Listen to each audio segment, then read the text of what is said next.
Et nous allons en parler quelques minutes avec ce matin Marc Azenberg, le président de Qualita. Bonjour Marc, merci d'être avec nous. Alors c'est vrai, on n'a pas parlé beaucoup de ces élections avec la crise ici du coronavirus et puis aussi la formation du gouvernement. Mais il y avait hier des élections municipales en France avec, je crois, un taux de participation très faible. Record battu d'abstention, puisqu'effectivement il n'y a pas eu 45% de votants. Record battu en raison du coronavirus. Ce qui s'est passé la semaine dernière peut expliquer. Nous avons pendant la semaine en France un climat beaucoup plus léger vis-à-vis du coronavirus qu'en Israël. Il n'y avait pas encore de grandes mesures de fermeture ni de cantonnement des gens chez eux. Et puis, jeudi, allocution du président de la République qui annonce qu'on va fermer les écoles, ce qui est une annonce énorme et qui désorganise, comme on le voit en Israël, la vie de chacun, et qui explique la gravité de la pandémie. Et à côté, il nous explique que les municipales sont néanmoins maintenues. Les cafés aussi ont été fermés, tous les lieux de cafés, restaurants aussi ont été fermés. Et samedi soir, voyant que les annonces du président de la République étaient insuffisantes et que bien qu'il avait appelé les Français à éviter les manifestations, les rencontres, les bises, de respecter les distances, pendant le week-end, les Français ont vécu quasi normalement. D'où le Premier ministre qui vient pour annoncer quelques minutes avant Benjamin Netanyahou qu'en France, on allait fermer effectivement restaurants, cafés, théâtres, musées, tout ce qui est loisirs. Et on maintient les municipales. Incompréhensible. Ce qui fait que, effectivement, par crainte, beaucoup de gens sont restés chez eux, et notamment la population âgée. Et la population âgée vote plus à droite pour les Républicains ou pour la République en marche, qui a fait de mauvais scores hier. Alors, juste un mot encore. Pourquoi ça s'est passé comme ça? C'est la question que je voulais vous poser. Ah d'accord, très bien. Parce que je l'ai dit. Le président de la République, Macron, a hésité à reporter les élections municipales.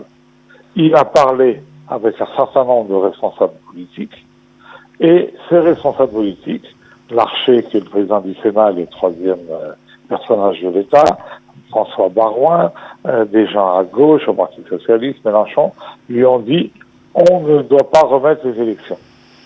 Et donc, le raisonnement était le suivant.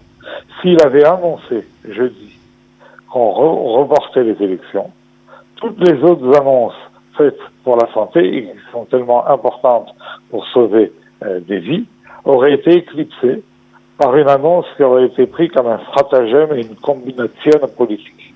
Et il n'a pas voulu prendre ce risque. Maintenant, ce qui se passe, ce qu'on a entendu hier soir des leaders politiques, c'est « Ah, mais nous étions mal informés de la situation lorsque nous avons dit au président de la République ou au Premier ministre que nous ne souhaitons pas remettre les élections. Nous ne savions pas que la situation était aussi grave et qu'il fallait fermer les écoles. On nous aurait donné ces informations, sans doute notre position aurait été différente. » Donc hier, la grande majorité des hommes politiques ont dit un peu en off, il faut sans doute repousser le deuxième tour, et le Rassemblement national, le parti de Marine Le Pen, a dit clairement, nous sommes pour le report du deuxième tour. Report ou annulation du premier, ce qui n'est pas la même chose. Est-ce qu'il y aurait un report dans quelques semaines, dans quelques mois, en gardant les résultats du premier tour et en gardant les maires déjà élus, ou est-ce qu'on recommencerait à zéro? Ça n'est pas clair. Les résultats, pour le moment, qui sont les gagnants de ces élections municipales, pour le moment? Pour le moment, les grands gagnants, c'est Europe Écologie Les Verts, qui obtient des résultats étonnants, qui va gagner Strasbourg, qui va sans doute gagner Lyon, avec vraisemblablement la fin de l'ère de Gérard Collomb. Vous vous rappelez, le maire de Lyon depuis 20 ans et l'ancien ministre de l'Intérieur de la République en marche, de Macron, Et c'est un grand échec pour Gérard Collomb. Sa carrière est sans doute finie si on en reste là, puisque lui, il visait la métropole, il est en mauvaise situation, et la ville est totalement perdue. La bataille pour Paris? La bataille pour Paris, contrairement au dernier sondage où on voyait Dati à la lutte avec Anne Hidalgo et légèrement devant la candidate de la droite, finalement Anne Hidalgo tiendrait plus de 30% des voix, contre 22 à Dati et 17 à la ministre de la Santé de la République En Marche, Agnès Buzyn. Pour l'instant, une élection beaucoup plus facile qu'on l'imaginait pour Anne Hidalgo, qui avec un score de 12% de son partenaire écologiste devrait gagner assez facilement si ce premier tour n'était pas remis en question, alors même que la majorité des candidats, la majorité des Parisiens s'étaient prononcés contre la maire, qui n'est pas très populaire, mais politiquement, aujourd'hui, c'est elle clairement la plus forte. Donc on veut dire résistance des Républicains, percée verte, quelques beaux succès socialistes, quelques belles résistances de la socialiste.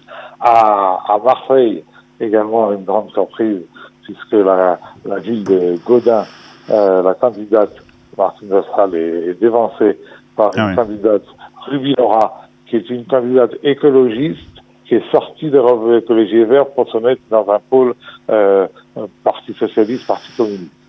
Et enfin, il faut en dire un mot, Édouard Philippe, au Havre, dont la situation n'est pas évidente, puisqu'il a obtenu 43% des voix, contre 54% en dernière élection, où il avait été élu au premier tour, mais surtout, il est talonné par un candidat de gauche, Lecoq, qui a obtenu 36% de voix, un communiste, 36% de voix. Vous vous souvenez peut-être que Le Havre est une vieille ville communiste qui avait été prise au PC par Antoine Ruxnac, un grand gaulliste.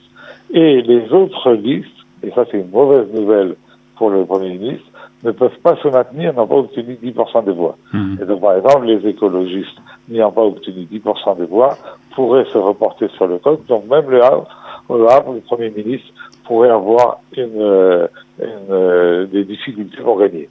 Autrement dit, un scrutin difficile pour la République En Marche, difficile, une percée des Verts. Quant au Rassemblement national, parti de Martine Le Pen, des résultats très mitigés. Il garde, et souvent brillamment au premier tour, les maires qui étaient déjà élus, en dehors d'une ou deux exceptions, comme à Perpignan où Philippe Alliot a une chance de gagner la mairie. Par ailleurs, ils sont plutôt battus, ou nettement battus, dans des nouvelles municipalités. Donc, c'est difficile à lire tout ça. Ouais. C'est un mauvais scrutin pour Macron. Il est vraisemblable qu'il n'y ait pas de deuxième tour dimanche prochain. On parle en France de mesures de confinement qui seraient prises pendant la semaine beaucoup plus importantes que les simples mesures de fermeture des commerces qui ont été prises la semaine dernière et des écoles la semaine dernière. Donc un second tour vraisemblablement pas en point d'interrogation. En tout cas, merci beaucoup Marc Cazenberg pour ces explications sur le premier tour des élections municipales qui s'est déroulé hier en France. Merci beaucoup Marc. Bonne journée.